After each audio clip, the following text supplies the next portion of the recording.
don't tell a soul until a little bit of revenue is in the door. If I don't do this, what am I going to do? I have no alternative. Sure. Is the headache of that worth it for me? No, it's a good cash flowing property today. It was a tough one to sell because I had actually refinanced it, pulled like 330,000 out of it. On today's show, we have Baird Kleinsmith. Baird quit his 9 to 5 job in 2021 to buy and improve self-storage properties. Since then, he has acquired over 21.5 million properties and currently, or 21.5 million from his portfolio, and currently has 9 sites through his company, Chainring Capital. Baird, welcome to today's show. Thanks, Connor. Thanks for having me. Excited for the conversation. Yeah, we're excited to have you here. I wanted to kind of start in an interesting spot, getting to your career. Like, I love this thing. I don't know if you've ever chatted about this with your wife, with my girlfriend. She's talked to me a lot about like love languages. Have you heard about love languages? Yeah, I've heard of it. I can't say that I can't say I understand it. I couldn't tell you all the love languages. So yeah, love languages for anyone listening, it's like, some people show their affection through physical touch, others words of affirmation. And like something I was thinking of the other day is like one of mine is convincing your friends to quit their jobs and start companies. And it's like it's the number one thing that I love to do because especially for people who are doing the job and they're not incredibly enthusiastic about it, like when you get to the other side, sometimes the grass can be greener and it is something that like really gets me excited. And you did exactly that in 2021, where you decided you were ready to exit the corporate life and start your own business and start acquiring these properties. And so I'd love to hear your story of what went into making that decision and how you kind of got to that path. Yeah, so I spent the first 15 years of my career in the corporate world. I only worked for two companies, one of which was in Durango. It was a fintech before fintech was even a word. Worked there for what was it, 12 years, and then was recruited to join a company in London that did the same thing and wanted to launch the business model that we had here in the States. In the UK. They had seen the success of it. We were kind of doing something special here, and they wanted to do it over there. So had an all expenses paid trip to Europe for 3.5 years. Had a ton of fun. And I enjoyed the first part of my work there. But to be honest, the whole time that I was working in a W-2 job, I was a entrepreneur. I always knew that I wanted to work for myself. I just didn't know what I wanted to do. I always thought that the answer was starting something. And towards the end of my stint in London, I got really interested in entrepreneurship through acquisition. A friend of mine over there, who was also an American expat, turned me onto a podcast. I think it was Invest Like the Best, and it was an interview of a couple of Harvard Business School professors that were leading the search program there, the search fund program.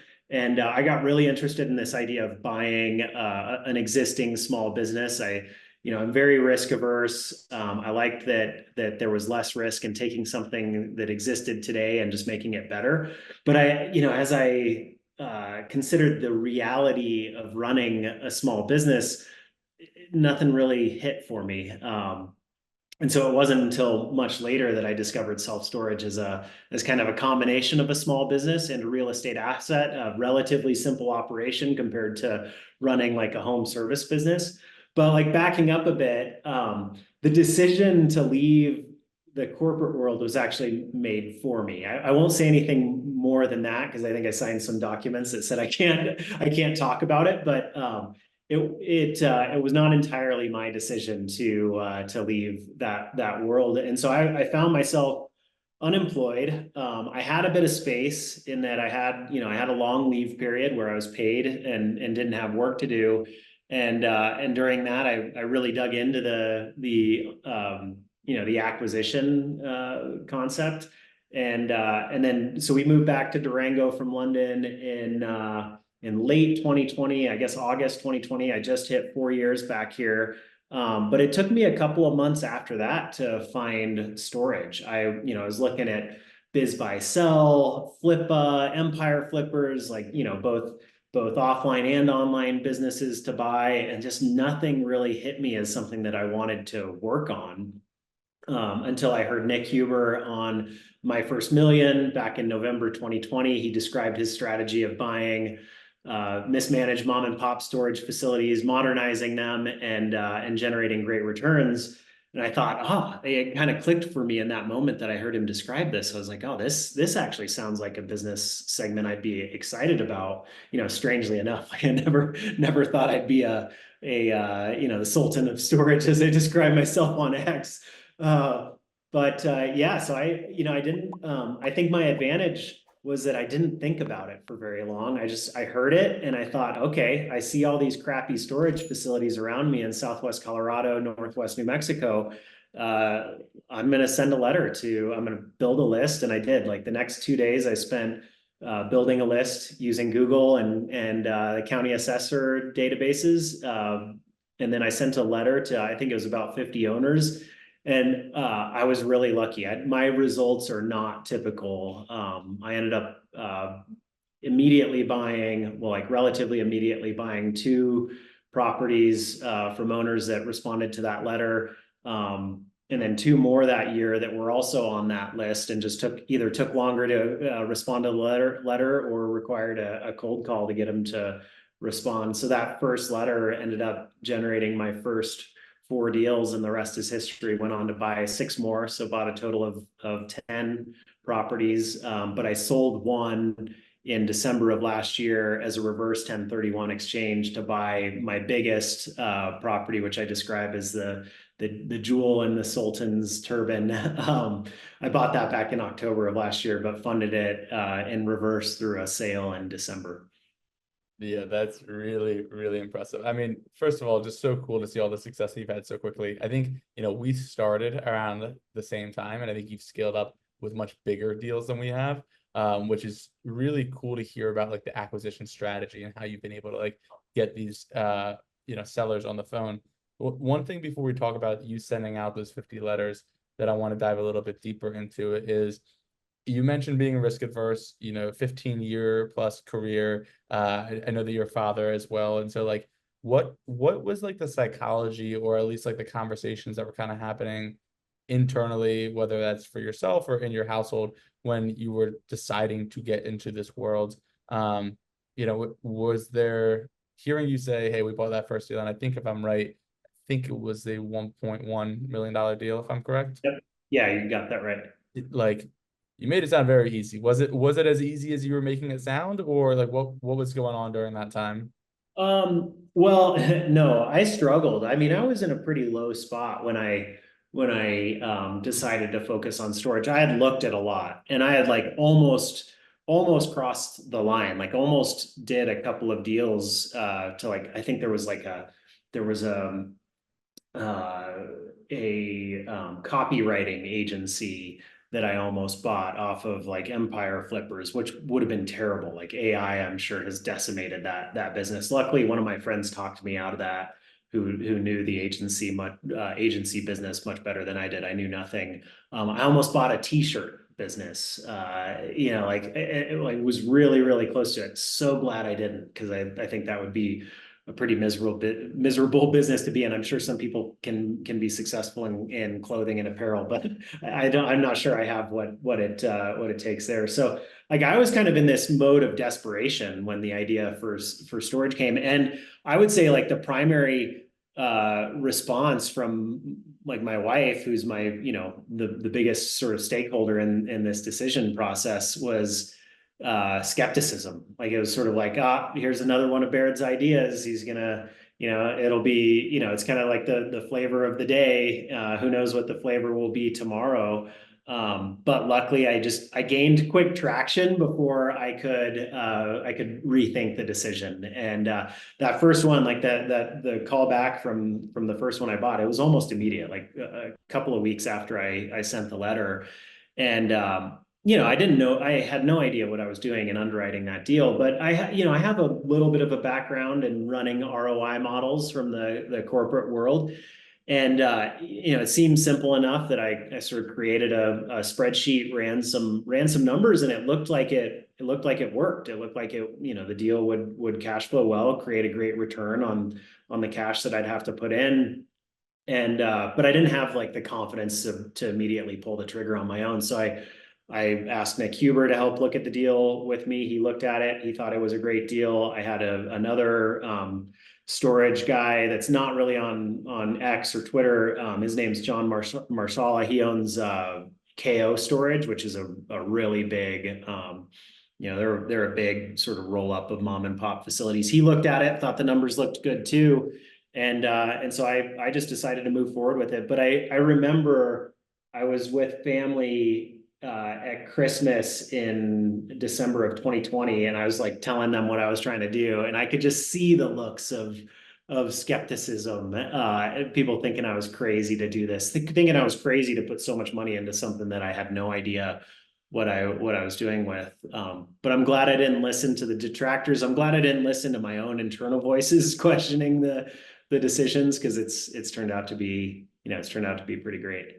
Yeah, a couple pieces there that you mentioned. I mean, first of all, very familiar with KO. So we got a chance to sell our first property to KO, which they're awesome and really easy to work with, which is great. As far as the tractor comments, obviously your wife, the biggest stakeholder in this decision, like always have those conversations. One thing I think I've always learned to avoid doing when coming up with a new business idea or launching something new is like don't tell a soul until a little bit of revenue is in the door. Yeah, Very hush hush on a lot of the stuff I do now. And then once we sell something, then I start talking about it. I also yeah, feel like these days I run too many things to, if I talked about everything that I try to work on, it would get noisy and I think it would be a big boy who cries wolf reputation yeah. that I'd be building up.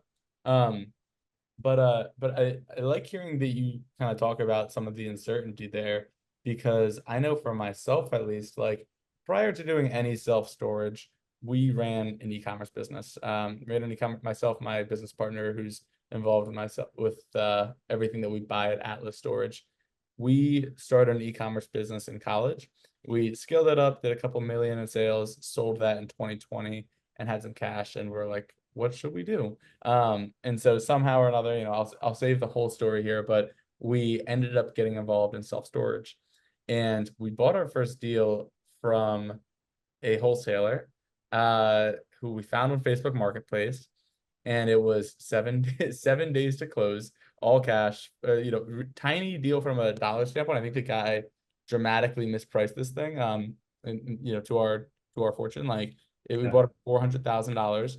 And so like the next day that we saw, we flew down to Dallas, toured the property, um, you know, put everything in the spreadsheet, called a few people, and like I just remember thinking like, all right, like I don't feel confident about this at all. It kind of scares me. Like the thing's it's pretty ugly facility that we made look less ugly. Um, but like everything in the spreadsheet and the people we're talking to is like it's a good deal. Like the numbers work.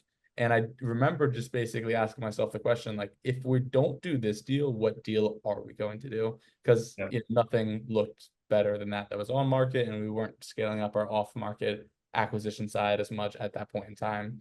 Um, and we ended up doing the deal. We closed in the 7 days. It was in hindsight, I tell people that story, and they're like, "You did what?" And even myself now, I don't think we would do that again necessarily. But the thing, 13 months later, appraised for 1.3 million. Sorry, 1.2 million. And we pulled out all of our cash and then some, bought another property with it. And so it's been a huge success, but it's a good learning just I think for myself and hearing you say it too of like the confidence comes later. And when you're starting something new, anything new really, there's going to be that uncertainty in the early days. Yeah, and I was probably in a different position than you. Like you've got a lot going on. You had something successful. Like you had a base of entrepreneurship to work from. But you mentioned like this idea of like if we don't buy this, what are we going to buy? You didn't really have any options. It was like your best available option. I'd say that characterizes the position I was in with this first deal. I was like, if I don't do this, what am I going to do? I had no alternative. And so I think that ended up working to my favor. And I think, I'm a perfectionist. It's a flaw, I would say more than a benefit or a strength. And I think I'm really glad that perfectionism didn't come out in this decision making process, because I could have found I could have found dozens of reasons not to go into storage. It's an unsexy asset class. Like I don't really even believe in the, like I don't believe people should be paying so much money for to Agreed. store things that they don't need. I could find a lot of things wrong with it, but luckily I didn't focus on those things and I moved forward and it's created great results. Yeah, the moral side of it's an interesting conversation because I think I'm with you after like I'm sure you also get the question asked as many times as I do of, oh, like ever find anything cool? And I think maybe you buy nicer properties than we do, but I can guarantee for my answer, it has been unequivocally a big no. There's nothing cool. It's junk. It's old newspapers that collect dust for 10 years that people pay to keep and then eventually gets auctioned off when they stop paying because they don't realize they don't want the stuff anymore. Like it's hardly ever anything cool. So yeah, that's an interesting point. Yeah, I have found some. To be fair, I have found some pretty cool things in units. I found an old 1974 Corvette Stingray that had been abandoned. Tracked down the owner. The owner had passed away. Hence the abandonment. Tracked down his family, reunited them with it. Found a. I told the story on Twitter a while back of one of the properties I bought. Had a couple of units that belonged to the head of archaeology at the Smithsonian who had passed away, and found an old like 1954 Ford F-100 pickup in one of them. There's just this beautiful truck, and then a Jeep, an old Jeep pickup truck, and another one. They were like his field vehicles. And again, reunited his wife, his surviving wife, with those. But yeah, most of we'll probably talk a little bit about the big property that I bought in October, but I mean, we cut locks off of probably 200 units at that property. And of those 200, I would say, probably 50 of them were empty, like they had a lock on them and nothing in them. So that was just, that was negligence and or fraud on the case of the prior owner. But there was only about 50 units that had that we couldn't find the owner for, and had items that were like, valuable enough that we even thought we could auction them. I mean, I can't tell you the number of units that were just full of junk that we just took straight to the dumpster. But to be fair, there is a legitimate need for storage. Death, displacement, divorce, all of that. We have a lot of business customers that use units to store extra inventory and supplies. So it's not 100% junk being stored, but it is it's a meaningful percentage. No, okay, I completely agree, and I'm just messing for the most part. I think also we have to start buying storage in nicer areas so that way we can find our own 1974 Stingrays. Yeah. But we'll get to that soon enough. Um, we'll start moving into some deal stuff here shortly, but also like you wrote 50 letters. I think you said you bought two deals from it when you were first starting off. Mhm. That's very high percentage. Like letters don't get a 4% close rate from what you're buying. So do you think, it's easy to chalk it up to luck. Anything that you did in particular there though that like you think maybe made you stand out or give you a little bit of an extra edge when buying some of these properties? Yeah, I mean, I get a lot of letters from people wanting to buy my properties, and they're all the same. And I would just say that I had a little bit of personality in that letter. I gave a little bit of my background, why not why I wanted in self-storage, but yeah, and I think I focused on properties that were in my area. I mentioned that I was an entrepreneur. I described myself as an entrepreneur, even though I didn't have the credentials to support it. But I I was a local guy. I think that might have been something that was helpful. We look at these things as just, metal buildings, but there's a surprising amount of pride that owners have in these. Like the second one I bought, I bought it from a group of three daughters. Their father built the property. He had passed away. It meant something for them. It was their father had put his blood, sweat, and tears into this property, and they didn't want to just see it go to some random out of town investor. So I think that was probably part of my advantage and my higher hit rate, but some of it does come down to luck. Like I was just really lucky with my timing. The first one, the guy had planned to put the property on the market in the spring. He got my letter in the winter. It just worked out really well with the timing. Second one was the same position. They had just started considering selling the property. They got my letter. It was just perfect timing. So I think it's a combination of good luck and hard work. The timing part's big too. Just hearing you mention that, I know there have been times where we will call a seller 6 times and it's either no answer or not today. And then we just happen to get him on the right day. And he's open for a conversation or hearing an offer. And like as a small business owner too, I'm sure you can relate to that as well as I can. Like there are some days where I think to myself, we're never selling this thing. It's going, Yeah. it's we're gonna run it all and we're gonna grow huge. And then there's another day where like an employee quits, somebody crashes into the side of the building, and you realize that like your tax bill just doubled, and you're like, get me out of this asset class. And if I get a call on that day, I'm way more likely to entertain an offer. So Yeah. yeah, completely agreed there. Let's talk about that first deal because I think I read you had incredible results there. So it's a 70% realized IRR over a 34-month hold period, which is unheard of. Maybe walk me through how that first deal went down, what some of the numbers looked like, what that capital stack looked like, and then eventually all the way taking it through disposition. Like, were you able to Yeah. double the revenue? Were you able to double the price? What did that all look like? Yeah, so and I might have to do some quick math because the numbers are fuzzy. But so I bought it for 1.1 million at a 7% cap rate. So that means it was generating what 70 some thousand a year in net operating income. I put 275,000 of my money in as a down payment, and borrowed the rest from a local bank, as a conventional bank loan, not an SBA. I brought 25% down, financed the rest. Had a really good loan, 4%, or I think it was maybe 3.9%. 20-year amortization, and I think initially it was a 7-year term on that interest rate, which is pretty great. Missed those days. Yeah, really miss those days. I don't know that we'll ever see those days again. But then, yeah, I ended up selling it for $2 million.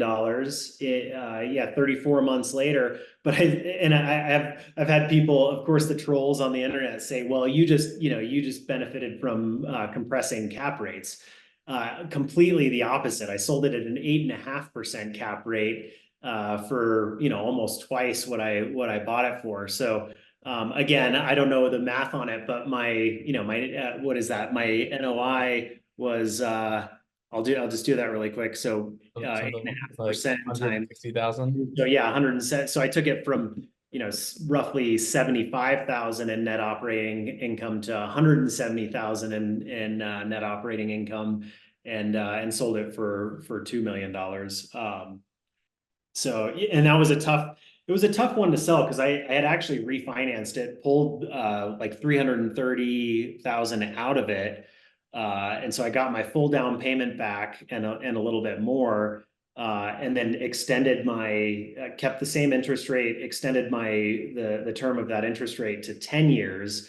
So I gave up like 8 more years of 4% debt, but it's okay because I use that money to buy something much bigger, which is going to generate much more return. Well, let's talk about that then, because yeah, I think if all things equal, I probably wouldn't want to sell that either. Just like I'm sure you probably didn't, but you guys bought this Durango deal. Let me see what I have here. It's 115,000 square feet, which is almost double my entire portfolio. Huge. 775 units, an extreme value add project in my backyard, you said. Uh, Yeah. Talk about how you found that deal.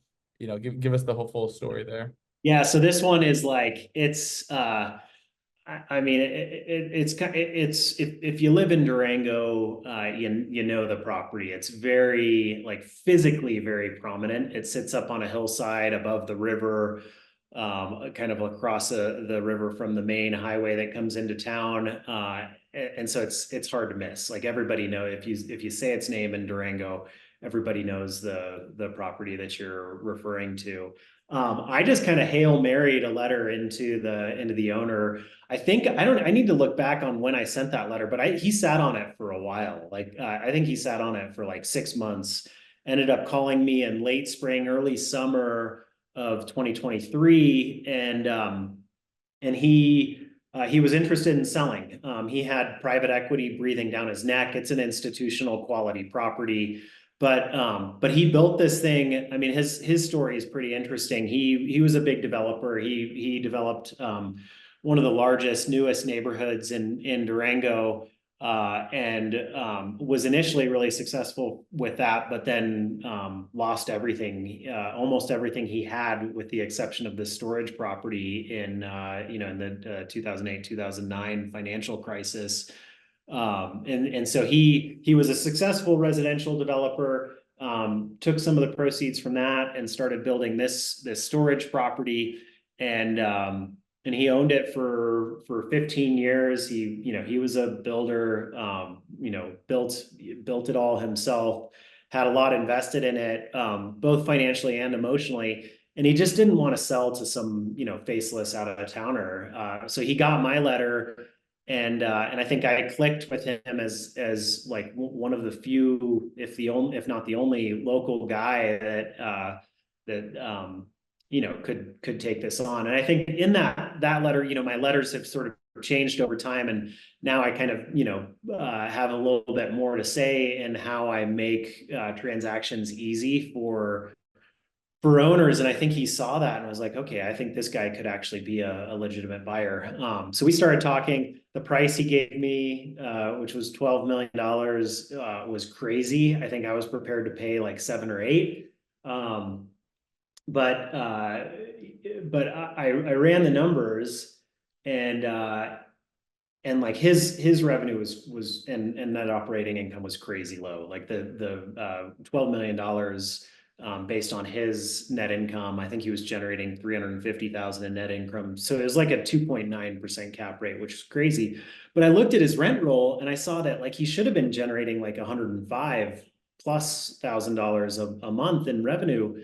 And so I knew something was wrong. And I ran my model, increasing prices a bit.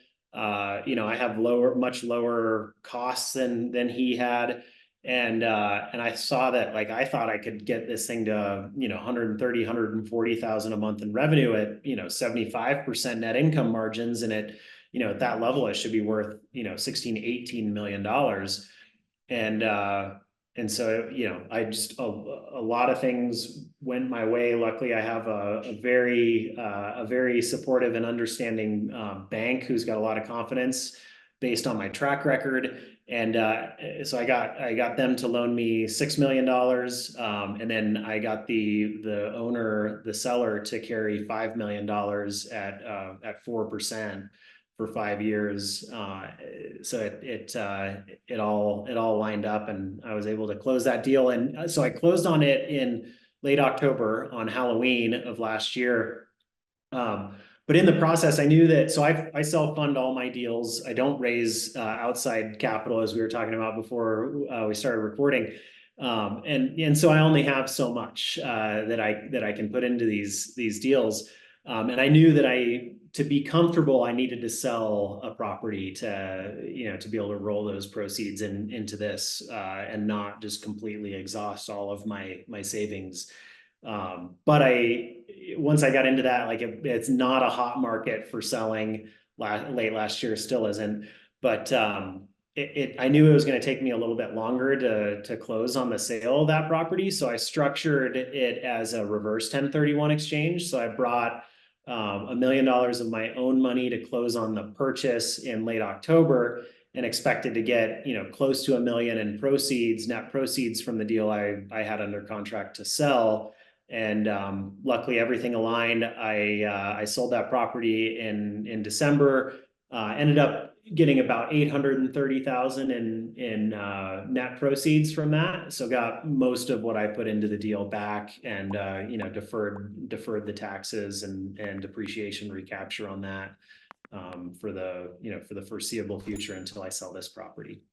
I mean, it seems like a massive home run across the board. So you had, correct me if I'm wrong, roughly 28, 29, $30,000 a month in-place revenue when you first took over the property. Were you able to do anything from day one of taking over to defer the start of some of those debt payments? Because like I don't have, I mean, you might know the number off the top of your head. If you don't, it's fine. But I'm imagining it's in the tens of thousands of dollars in a monthly debt payment that you're Yeah, servicing every month. And so when you're bringing in $30,000, there's only so long that you can kind of go before you're like, hey, we might miss this one. yeah. You'll see my eyes shift to my left screen because I've got my model that has all the numbers, of course. But yeah, so I mean my monthly debt service on that property is $800,000 a year. I pay in debt payments. So That is crazy. uh, yeah, and so I negotiated interest only on the seller note for the first year. Um, so that was really helpful for initial cash flow. Um, but then yeah, I knew that I knew that I wouldn't be able to service my debt if I just kept it running the way that he was. And I knew going in that it was a terribly mismanaged property. So during the due diligence process, I initially suspected some fraud, but I found that it was just pure negligence. The guy who was managing it never sent a bill. He never sent a late notice. He never chased a payment. He never locked a unit out. He never auctioned a unit. It was a true policy of pay if you want, stay if you don't. And so of course, like naturally, less than half customers were paying their bills. But what I found after we closed was much worse, like completely falsified rent roll.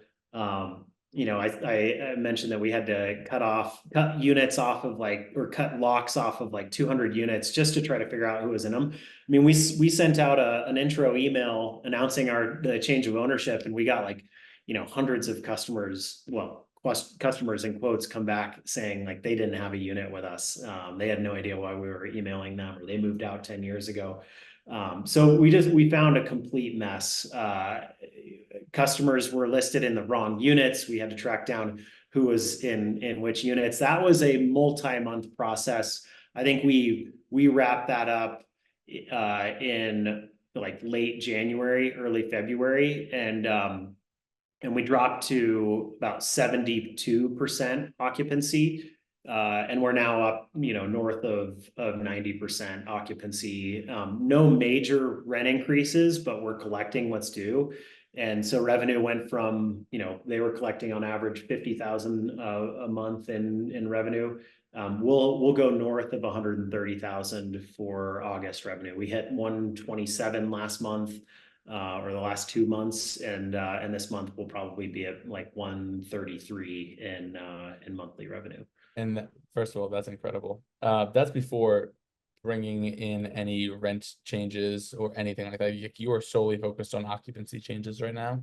We adjusted our street pricing, so our prices to new customers went up. And then like a small increase, I think maybe 300 customers got like a very moderate increase of like 15%. And that was mostly just getting people that were on like really low pricing up closer to where they should be, and didn't have many move outs from that. So and most of it, we've also implemented like tenant protection. So we're generating, I think that maybe generates like 4,000 or 5,000 a month in revenue.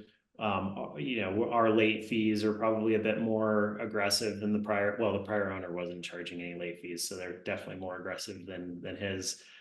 So we've added some additional lines of revenue there, but yeah, most of our increase has come with just collecting the bills that were due from existing customers, plus increasing occupancy up north of 90%. So am I right to say, like, as you were talking there, I was doing a little bit of napkin math. Uh, there's a world where you can get this to $150,000 a month in revenue, Yeah. times it by 12. I think that's 1.8 is what that 1.8 million is what that came out to. 30% expense ratio. I'm not sure if that's high or low, but I figured with the size of it, that was probably roughly par. And so then that on a six cap, it makes the number look like about $21 million. Is that kind of what you're thinking about these days now? Yeah, I mean, yeah, 150 a month is definitely attainable. We're actually running it at an 80% net income margin. It's just like on a property of this size, I've found it's really hard to throw enough costs to get the net income margins down below 75%. So yeah, if it's running at 150 at 75% net income margins, and I'm using a 7% cap rate because I know that like yeah, a property of this size might still sell for a six cap, but I think an institutional buyer is going to come in and probably discount that cap rate because I'm running it so lean. But that puts it, that puts it at 19 million in value. I think it reasonably can become a $20 million property in a fairly short period of time. I think it's already probably worth 15, 16 in just the 9 months that we've owned it. That's incredible. Yeah. What was your positioning when talking with the seller and convincing him to take a second position? Because truthfully, we're getting very creative on our side in the storage world today of doing some pretty creative financing. I will say the thing that we have not gotten anyone to do is take a second position. Mhm. Was your conversation with him essentially like, hey, listen, I'll get to your price, but I need my terms, and for my terms, you're going to be in the second position, need to hold that for the next 5 years, and he just kind of went along with it because you hit that $12 million number? Or how were you able to convince him to do that? Yeah, there's a couple of things. One, I think really important in this whole thing is understanding the motivations of the seller. This I found pretty quickly that this seller uh, kind of in terms of his priorities, number one priority was getting the purchase price that he had in mind. Number two was selling it to the right person that was local, that wasn't gonna be an institutional operator. Number three was avoiding taxes. And so those three things like kind of gave me an advantage, and I was able to position around them. I found a way for the purchase price to work, but I needed him to carry part of that note in order for it to work. I had a bank that was willing to lend me, a good chunk of the purchase price, but they would be much more confident in that if he came to the table. And the reality was like I couldn't do the deal unless he carried a significant chunk of the note. And then on the tax piece, like it's people will you can't underestimate how the lengths that people will go through to avoid paying taxes, and that seller financing allowed him to delay capital gains on a pretty significant chunk of the purchase price. And so I think that was a pretty it was a motivating factor with him. And we went through multiple iterations of what that seller financing looked like. And as I dug into the due diligence and I saw that it was just a complete disaster, I actually renegotiated the terms of that, and I've actually even renegotiated the terms post sale as I discovered the real story. And he's been super cooperative. Both of us have been like I try my best. Like I probably had a case to get litigious here, but I try my best to just to work really well with the sellers, and it wasn't worth it for me to to do anything but just try to work with him and renegotiate that note, which we did. Yeah, something that I've noticed from reading a lot of your content over the years is that you seem similar to me in that, like, I think you like to keep it as simple as possible, and try to just do the thing that won't necessarily make your life more complex. Examples of that being like, you know, you are at 95% occupancy or 100% occupancy, and you're like, Could we go up on prices? Sure. Is the headache of that worth it for me? No, it's a good cash flowing property today. And so I think like that, along with like being willing to work with the seller, post close, I think is a really good example of that. One thing you mentioned just now that confused me a little bit because I always was under the assumption that it was the opposite with putting the seller into a second position. And you said that the bank was happy about that because partially because they didn't have to put up as much capital and it maybe shows that the seller is still confident in the deal. But from their standpoint, would that not, it would impact the DSCR pretty substantially, right? Yeah. So I think from their perspective, the seller willing to put up so much was like a vote of confidence from him. Like I guess their view was he wouldn't commit to that unless he sort of knew that unless he was confident that the property could perform, which I guess is strange because clearly like it wasn't performing under him. It was, I may have kind of misstated that. I would say that they were, it helped in that, they weren't taking like it reduced their risk in the deal. They're only 6 million into it. They've got first lien, like, they're going to get their money out if things go awry. So I think that helped them. It did take a little bit of convincing on their side to get them comfortable with somebody being in second position.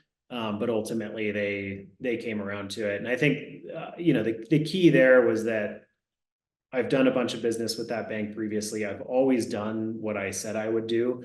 And I think one of the key points that got this deal through their loan committee was I actually like gave them a very clear laid out story showing them the pro forma that I presented both to them and to other lenders on deals where they weren't the lender. So I've done other deals, 2 other deals that were seller financed.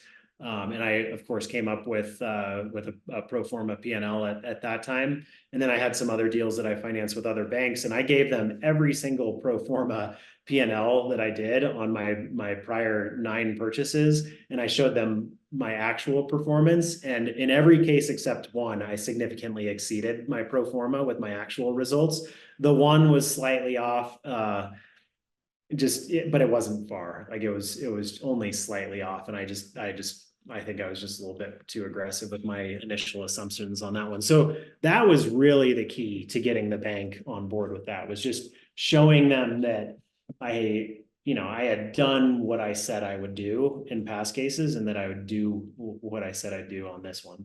Yeah, the nice part about having a track record. Yeah.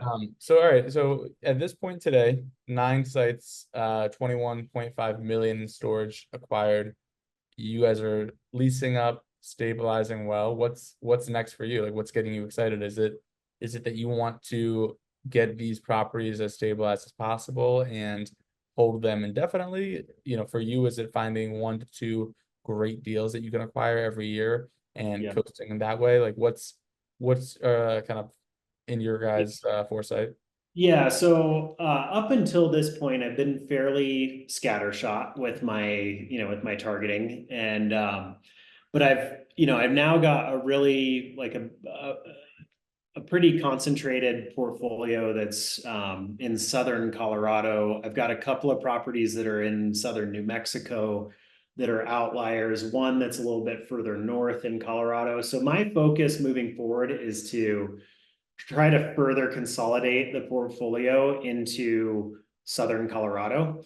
And that I'll be much more opportunistic with or I guess I'll be opportunistic in potentially like trading up, first ones to sell will probably be the ones in New Mexico, but I won't sell them until I have an opportunity in Colorado to roll those proceeds. I now know the power of the 1031 exchange, and we'll use that in the future.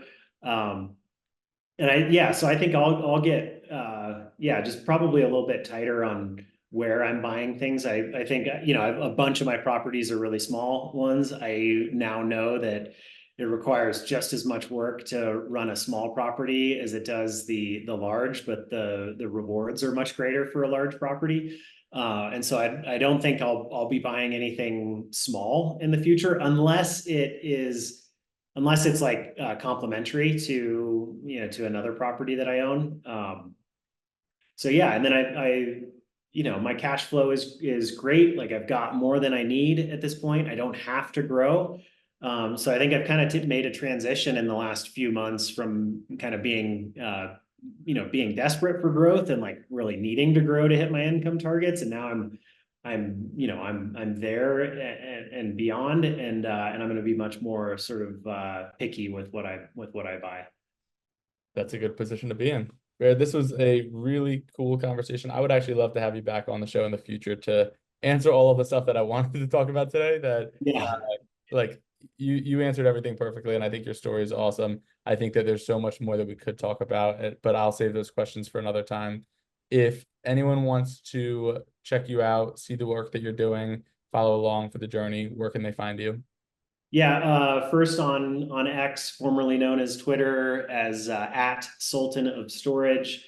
I tell a lot of stories there. I'm a very open book. I mean, you can go and find my last 12-month P&L in my timeline. So yeah, I put it all out there. I'm less active on LinkedIn, but trying to be more active there. You can find me under my real name, Baird Kleinsmith, on LinkedIn. So yeah, I'd love to come back on.